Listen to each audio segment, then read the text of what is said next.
Adventurers have met fates more terrifying than anyone could imagine in the depths of remote forests, icy mountains, and vast national parks. These are some of the most harrowing real-life tragedies ever recorded, chilling tales of survival gone horribly, fatally wrong. Join us and discover the heartbreaking details of these untimely deaths. It was the summer of 2021, and Yevgeny Starkov, a 42-year-old tourist from Moscow, was visiting Yergaki Nature Park in the Krasnoyarsk region of Siberia. Early one morning, Starkov and his three companions, Anton Shelkunov, 42, Yevgeny Dobrorodny, 33, and Pavel Zhemchugov, 32, packed up their campsite and resumed their hike. But unbeknownst to them, the tourists were being watched by a living, breathing nightmare. The Yergaki Nature Park, established in 2005, is a protected area known for its diverse landscapes, including glacial lakes, mountains, canyons, and rivers. It spans over 217,000 hectares and is often compared to Yosemite National Park. The park is home to a significant population of brown bears, with an estimated 450 individuals. These bears are the most numerous large carnivores in the area and are known to be active at twilight and during the day while foraging for food. That morning, as Yevgeny Starkov and his companions packed their tents, one of the park's numerous bears appeared approximately 20 feet away. The bear was a terrifying creature with a massive head, and saliva dripped from its mouth. The animal watched the group for a moment, then it charged the group without warning. Three campers fled in different directions, seeking higher ground to escape the animal's pursuit.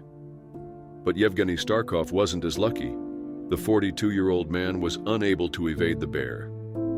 His companions, who had climbed approximately 50 meters to a higher vantage point, watched in terror as the bear mauled Starkov.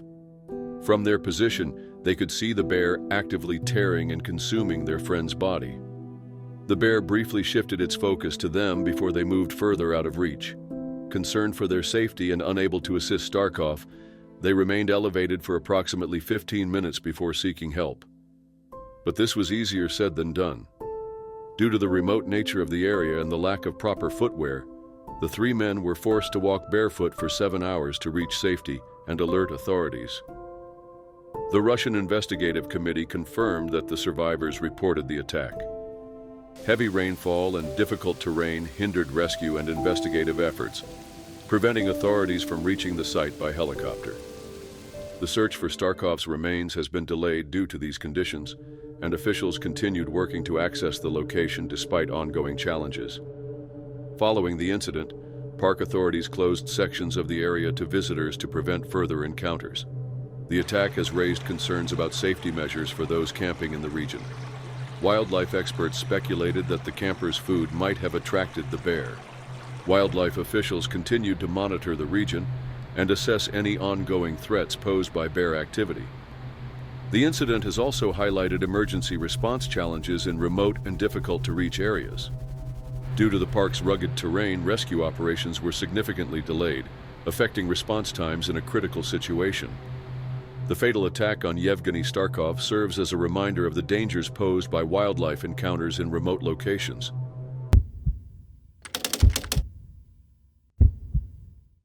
Leilson de Souza had spent years guiding hikers through the rugged trails of Rio de Janeiro's Tijuca National Park, a place he knew intimately. An experienced mountaineer and environmental management student, the 36-year-old was passionate about nature. His love for the outdoors had taken him to some of Brazil's most challenging peaks, including the Dedo de Deus mountain in Serra dos Orgos National Park. On November 19, 2023, he set out on what should have been another routine expedition, leading a group of hikers through the park's breathtaking landscape. But what began as a thrilling adventure ended in tragedy. That Sunday morning, Leilson met with a group of hikers, including 26-year-old Carla Araujo and her husband, as they prepared for the trek. The planned route would take them to Pedra da Gavea, a towering monolith that offers panoramic views of the city below. Despite his knowledge of the park and its unpredictable weather, de Souza assured the group that while rain was forecast for later in the afternoon, it was still safe to proceed. Weather conditions in Tijuca National Park could shift rapidly, but he believed they could reach the peak in time to enjoy the view before the storm rolled in. Tijuca National Park is one of the largest urban rainforests in the world, encompassing a diverse range of flora and fauna. It is a popular destination for hikers and tourists, offering numerous trails that lead to waterfalls, caves, and stunning vistas. The park receives millions of visitors annually due to its proximity to the city, but its mountainous terrain and sudden weather changes can make it a dangerous place for the unprepared. Leilson de Souza, however, was no amateur. He had been guiding for a decade and was trusted by those who followed him into the wild. The group began their ascent, moving through dense vegetation and climbing rocky inclines. Midway, light rain began to fall, just as the guide had anticipated. He stopped to check in with the group and offered them the choice to turn back. They collectively decided to continue, encouraged by his reassurance that they might still catch a glimpse of the sun at the summit. Spirits were high as they pressed on despite the worsening drizzle. They had no inkling of what was about to happen. As they neared the top, the hikers paused to rest and take in the scenery. Carla Araujo began recording a selfie video, capturing the breathtaking backdrop and the excitement of reaching their goal. In the footage, Leilson de Souza can be seen pacing atop a nearby rock, his green backpack and black cap visible against the gray sky. Moments later, an ear-splitting crack of thunder erupted. A lightning bolt struck without warning, hitting de Souza with devastating force. The impact was instantaneous, and the shock threw him to the ground. The hikers screamed in shock and horror as they realized what had happened. Carla's recording ended abruptly and the camera shook. Panic spread through the group as they tried to process the tragedy. Some wanted to flee down the mountain immediately, but the fear of another strike left them paralyzed with uncertainty. Emergency services were contacted. A helicopter was dispatched, but by the time paramedics arrived, 36-year-old Leilson de Souza had already succumbed to his injuries. His body was airlifted from the site while the shaken hikers were escorted down the mountain by one of his brothers, who was training to become a tour guide himself. His family struggled to comprehend the sudden and improbable nature of his passing. His brother, Leonardo Barros, expressed disbelief, stating that while they had always known the risks associated with mountaineering, they had never imagined lightning would be the cause of his death. He described Leilson as a selfless person who had dedicated his life to helping others experience the beauty of nature, particularly the elderly and those new to hiking. Though lightning fatalities are rare, statistically the chances of being struck are less than 1 in a million. When they do occur, they can have devastating effects. According to the Centers for Disease Control and Prevention, approximately 40 million lightning strikes hit the ground in the United States each year, with a survival rate of around 90%. However, in the case of direct strikes, the consequences are often fatal. Leilson de Souza was buried in Rio de Janeiro, leaving a legacy of passion, adventure, and an unwavering love for the outdoors.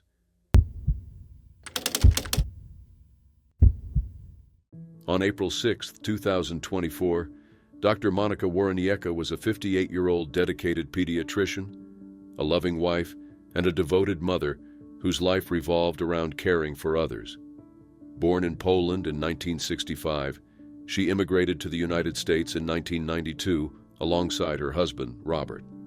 Over the years, she built a reputation as a respected specialist in allergy and immunology, working at Stony Brook Medicine for over 2 decades.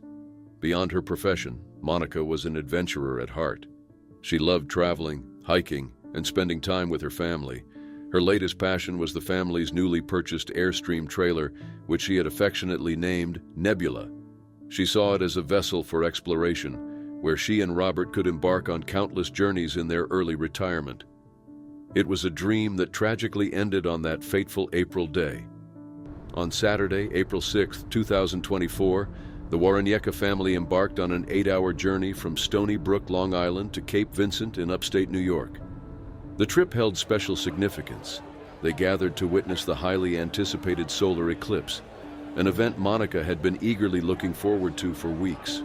Passionate about the experience, she delved into learning about space, carefully selected the best eclipse glasses, and stocked their trailer with everyone's favorite foods.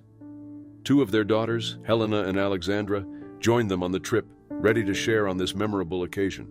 Monica had been in the truck with Robert and Helena for most of the drive, but after stopping for ice cream at Stewart's shop, Monica decided to ride in the Airstream for the last 20 minutes.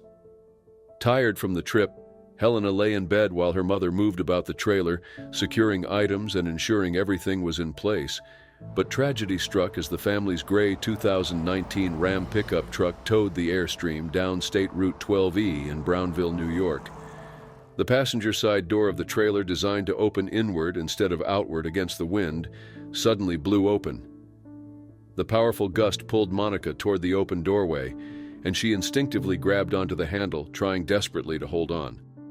Her daughter could only watch in horror as she clung to the door, suspended over the moving highway.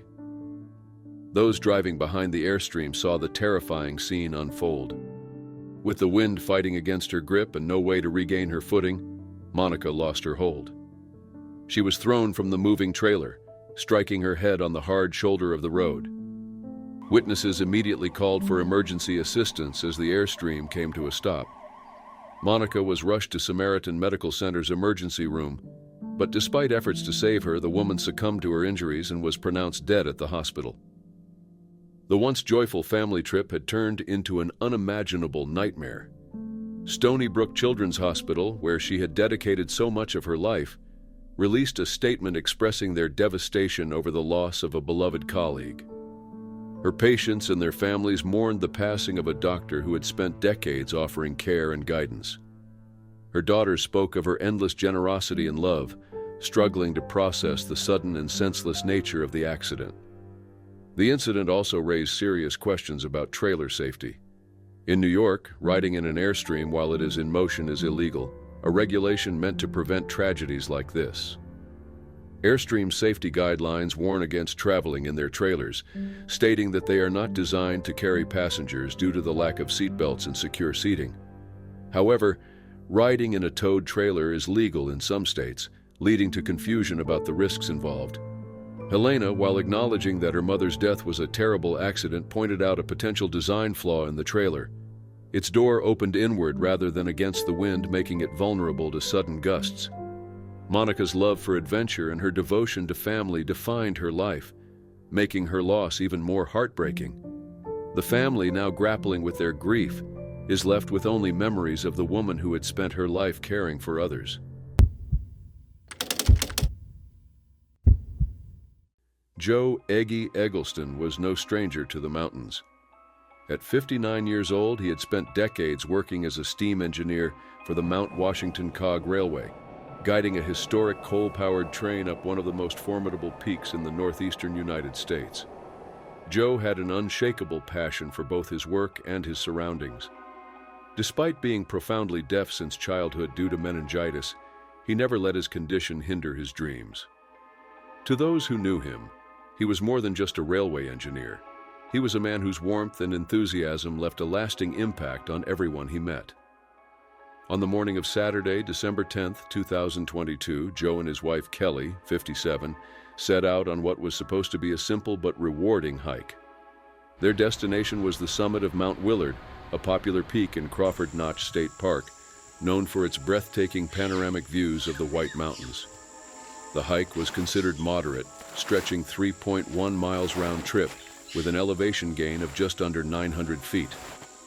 It was where hikers of all skill levels, including children, could enjoy a peaceful ascent and be rewarded with a stunning view from the summit.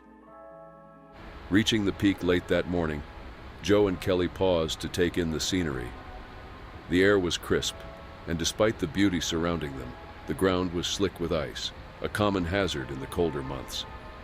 The couple took out their camera to capture the moment, documenting another adventure together. But in a tragic instant, everything changed. As Kelly stood nearby, she suddenly heard Joe yell. Turning toward him, she saw what no one ever wants to witness. He was no longer on solid ground, but hanging over the edge of a steep drop. Before she could react, he lost his grip and plunged down the sheer cliffside. Panicked, Kelly immediately called 911, and the desperate plea for help came in at approximately 10:30 a.m. But the rescue effort was far from straightforward. The terrain was treacherous, and the ice-covered landscape made any attempt to reach Joe nearly impossible. New Hampshire Fish and Game officials and Mountain Rescue Service personnel mobilized as quickly as possible, but it took almost 3 hours before they could safely rappel down the cliff face. By 2:30 p.m., the rescue team reached the area where Joe had fallen. He had plummeted nearly 300 feet, landing far below on the steep, unforgiving terrain. There was no hope of saving him. He was pronounced dead at the scene. The harrowing task of recovering his body took several more hours, as icy conditions made navigating the mountain difficult even for the most experienced rescuers. It wasn't until nearly 6:45 p.m. that they finally reached the trailhead parking area with Joe's remains. News of his death spread quickly, sending shockwaves through the tight-knit Mount Washington Cog Railway community. For over 30 years, Joe had been a familiar face on the railway, guiding tourists up the highest peak in the northeastern U.S. with a steady hand and a love for his craft. His colleagues struggled to process the sudden loss of a man dedicated to the mountains. Friends and co-workers poured in tributes, each echoing the same sentiment. Joe was not just a talented engineer, but a kind-hearted soul who left a mark on everyone he met. Mount Washington Cog Railway released a statement honoring Joe's life and passion, recalling his words about finding fulfillment in his career despite his hearing loss. Where else could a deaf man fulfill his dream of running a steam locomotive? Joe's death was a reminder of both the beauty and the danger of the wilderness he loved so deeply. Yet for those who knew him, Joe's legacy will not be defined by how he died, but by his life.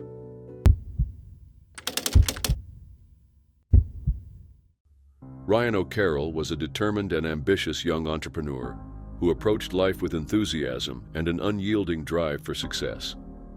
At just 25 years old, he built an award-winning telecommunications company, Yo Telecom, alongside his business partner, Nathan Hanslip. His passion extended beyond the professional realm. He was an avid surfer adventurer and thrived on new experiences.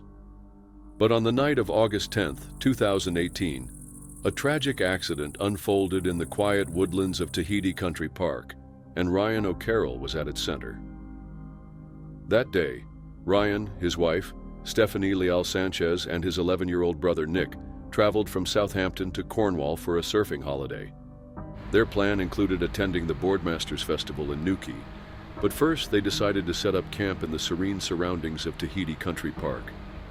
Arriving late, around 11 p.m., they sought a spot just off a footpath near East Lodge Car Park, away from the main festival crowds. Using only the glow of a phone torch to navigate the darkness, Ryan chose 3 trees to suspend their tent-style tree tent, a hammock-style shelter designed for elevated camping. Ryan secured the tent using ratchet straps, tying it approximately 9 feet above the ground, well above the manufacturer's recommended height of 4 feet. He had tugged at the corners to ensure it was stable, confident in his handiwork. 11-year-old Nick climbed in first, followed by Stephanie. As she was halfway inside, supported by Ryan, disaster struck. The tension from the straps put immense pressure on one of the trees, a 20-foot-tall ash that had stood dead for at least 3 growing seasons. Without warning, the tree uprooted, crashing down directly onto Ryan, striking his head and crushing him beneath its weight. Stephanie was knocked unconscious as she fell to the ground. Shaken but unharmed, Nick scrambled to his feet and ran for help. By sheer luck, he managed to flag down Natalie Jupp, who was driving past with her 3 children. Her son, Daniel, 19, rushed to assess the situation, immediately recognizing the accident's severity. Seeing Ryan trapped under the massive tree, he shouted for help. Realizing the dire circumstances, Natalie called emergency services, urging them to send firefighters to lift the tree. As the situation unfolded, other passers-by, including Daniel's friend Timmy Kneebone, arrived to assist. Together, they managed to lift the tree off Ryan's body. He was unresponsive, with no detectable pulse. Natalie performed CPR until paramedics arrived. Miraculously, they restored a heartbeat, and he was rushed to Royal Cornwall Hospital before being transferred to Derriford Hospital's major trauma unit in Plymouth. Despite the medical team's best efforts, Ryan's injuries were catastrophic. He had suffered skull and facial fractures, severe brain trauma, and multiple organ failure. His condition was deemed unsurvivable, and on August 12, 2018, he was pronounced dead. An inquest into his death revealed that while camping was not permitted in Tahiti Country Park, no warnings had been in place regarding the hazardous tree. Two countryside officers noted its deteriorating condition, but it was not recorded as a significant risk. Forestry Commission guidelines advise that dead trees should remain standing unless deemed an immediate danger, an assessment that had not accounted for the unique pressures caused by aerial tents. The jury concluded that Ryan's death was a tragic accident. In the wake of the tragedy, tributes poured in for Ryan. His parents, Jeff and Giselle O'Carroll, described him as headstrong and passionate, a man who embraced life without hesitation.